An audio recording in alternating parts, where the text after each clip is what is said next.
Yeah.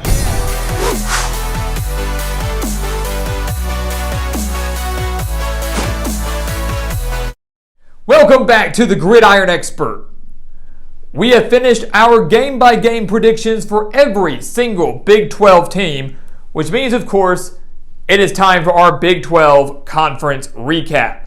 Before we get started, guys, as always, make sure to continue to like, comment, subscribe, share our videos, and also make sure to check out everything down in the description below. And that especially includes our expert picks over on our website, thegridironexpert.com. We are just a few weeks away from the start of college football, guys. It starts on August 28th. And with that will come our first expert pick. So make sure to sign up for those today before the season starts, because I promise you're not going to want to miss out on any of our picks this year. So let's go ahead and dive into the Big 12. A very brief recap for 10 teams, a conference that might not be around much longer. Oklahoma and Texas making their way over to the SEC, so we have to take advantage of any opportunity we can to talk about all 10 Big 12 members. We might only be able to do that for a few more years now. But we take a look at our projected standings for 2021. And again, our game-by-game analysis and deep in-depth analysis for every single one of these teams can be found on each of their individual videos. We're not recapping the wins and losses. We're not recapping all the stats today. We're running through it very briefly. But if you want that extra analysis, go check out those videos, because I promise you're not going to miss out on those either. Tons of analysis and tons of information for all Big 12 teams. But up at the top, it should be no surprise, we have Oklahoma.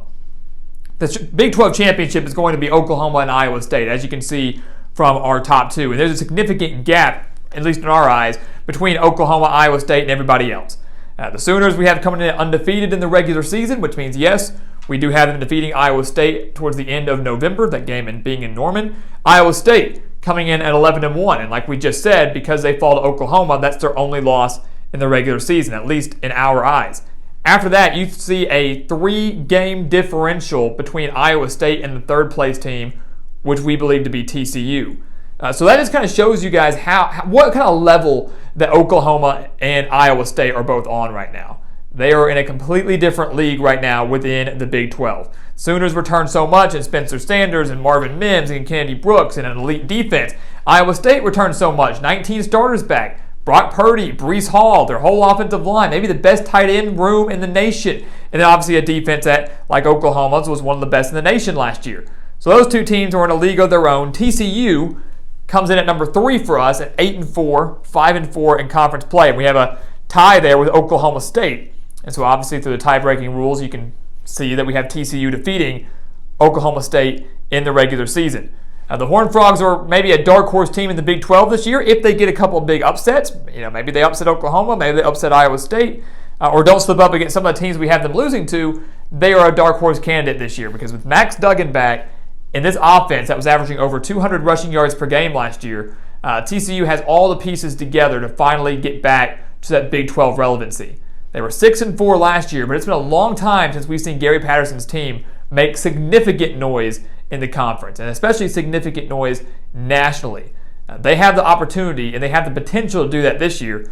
We have them at 8-4, a shot at a 9-win season, which isn't half bad. Oklahoma State right behind them, same exact record as the Horned Frogs. Again, just falling to the Horned Frogs in our eyes. Spencer Sanders is back at quarterback, and that's the key for the Cowboys this year. He needs to stay healthy. If Spencer Sanders stays healthy, the sky's the limit, really, for Oklahoma State and Mike Gundy, because their defense is going to be their strength early on. So much returning talent on that side of the ball. It's really the offense that has the biggest question marks, with the loss of Chuba Hubbard, with the loss of Tylan Wallace. They've got to build some chemistry with the younger core of wide receivers. They've got a solid depth at running back, so they're going to have enough people to replace Chuba Hubbard. Again, it all comes down to Spencer Sanders. If he can stay fully healthy, the Cowboys have a shot at least an 8-win season in our eyes, but like we said, spring a few upsets could be even better. After that, we have West Virginia and Texas. And as you can see, TCU through Texas, so 3rd, 4th, 5th, and 6th, we all have sitting at 5-4. So we went through the tie-breaking scenarios. Believe we got those right. But all 4 of those teams we have at 5-4 in Big 12 conference play. So I think really what that shows you too is the Big 12 has 2 legitimate playoff contenders this year. That's Oklahoma and Iowa State. The rest of the conference, though, isn't bad. The middle of the pack isn't bad. Any of those teams we mentioned, TCU through Texas, I even go down to Kansas State and Baylor, have the opportunity to upset one of the top dogs in Oklahoma and Iowa State. There's talent there where no team is safe in this conference. The margin between TCU to Texas is so slim. So it's really a battle for me for third place in the Big 12, but there is so much talent within the conference. West Virginia we have in at 7-5, 5-4, one obviously ahead of Texas, so we have them winning the tiebreaker over the Longhorns. Neil Brown comes into year 3, and it's a huge year 3 for him. By far has his best team yet since he arrived in Morgantown. So if he can actually utilize that talent, especially on the offensive side of the ball, West Virginia I think could be a legitimate dark horse team. I know some people have them winning as many as 9 games in 2021. 9 games in 2021. We have them at 7-5. Don't think they're quite there yet, but we do believe this can be and is Neil Brown's best team yet. We have Texas right below them, right there at the middle of the pack. So we have them at 6 in the conference, tied for 5th. And I know a lot of people are going to be disappointed with that. They're going to hate me for that. They think Texas is a 9-win team, maybe even a 10-win team. I have no doubt that the talent is there for that. New head coach and Steve Sarkisian comes in. They've got Casey Thompson. They've got Bijan Robinson, one of the best running backs in the country. They've got plenty of depth and talent defensively. But Texas's schedule is so tough. So tough. And I really think the best case scenario for the Longhorns this year truly is 8-4. We have them at 7-5, but I think the best they can get to is 8-4. Tough first 2 games against Louisiana and Arkansas. Obviously playing Oklahoma, traveling to West Virginia, traveling to Iowa State. It's going to be a very tough schedule and a tough first year for Steve Sarkisian in Austin. And Longhorns fans have to be prepared for that. They want to be back. You think you're back. You're not yet. I think Sarkisian's the guy that gets you back, whatever exactly that means. But it's not going to be this year. Texas at 7-5. They're still going to a bowl game, and he's laying the foundation in Austin, which is what you have to do when you're a brand new head coach. Right below Texas, Kansas State, also in at 7-5, but 1 game worse than the Longhorns in conference play, going 4-5. The Wildcats, again, offensively have plenty of talent. 6-year starter at quarterback in Skylar Thompson. They've got a great running back in Deuce Vaughn. That's going to be their strength, is offense. Chris Kleiman, his strength is defense. And he's going to have to work some legitimate magic with his defense, guys. It doesn't return that many starters, and that was last in the Big 12 last year when it came to stopping the pass. And when you're facing teams like Texas, Iowa State, Oklahoma, all teams that have capable, talented quarterbacks that can air it out, Kansas State's going to be up a creek. Kansas State's going to be in trouble if their secondary doesn't improve. So that's going to be the key for them this year is improving that defense, because I really think their offense will be just fine. And you're going to have a great idea and have a great look at Kansas State in Week 1 when they take on Stanford in Arlington. If they win that game, this is a team that I think could be very solid, sitting at 7-5. If they lose, there's still work to be done. The Wildcats went just 4-6 in 2020. Rounding out the bottom 3, we have Baylor, Texas Tech, and Kansas. And the Bears are obviously the best out of these 3 teams. Baylor's entering year 2 of the Dave Aranda era, and they really just need to find themselves a quarterback, and they'll be just fine. And it's not really a matter of finding a quarterback. They have 2 capable ones, in Jerry Bohannon and Jacob Zeno. It's a matter of making sure whoever's under center thrives. Whoever's under center does well. And you would expect that they would, with basically all of their pass catchers returning and then 9 starters on defense coming back. Obviously, Dave Aranda's strong suit. And Baylor, let's keep in mind, had a top 30 passing defense last year despite the 2-7 record. So Baylor, I think, was a little bit better than their final record indicated last year. The talent is coming back. If they find themselves a quarterback that's comfortable and plays well, the Bears are going to go bowling. We believe they just get there. 6-6. It might come the last week of the season, but it doesn't matter. We do believe Baylor goes bowling in year 2 under Dave Aranda. Rounding out the Big 12, Texas Tech and Kansas. I'll be the first to say that having Texas Tech at 4-8 is not something that I want to do. It's not something that I am almost entirely confident in, because I believe this Texas Tech team is better than 4-8. They landed the quarterback transfer from Oregon and Tyler Shuck. They have 8 starters coming back on defense. Texas Tech is a team that I think is a fringe bowl team. It could be up to 5-7. You might even see them get to that 6-6 mark, which would be huge for year 3 under Matt Wells. But like some of these teams that we've mentioned already, the Red Raiders' schedule is so difficult. And I just don't see Matt Wells and his squad being able to overcome that, especially if we don't see significant improvement on the defensive side of the ball. So Texas Tech, we have it 4-8. I'm not going to be surprised in the slightest if they do better than that. I feel they have the talent to do better than that. But at the end of the day, I feel like this is going to be a case where Texas Tech will end up being better than their final record indicates. And that's kind of what we have them right now.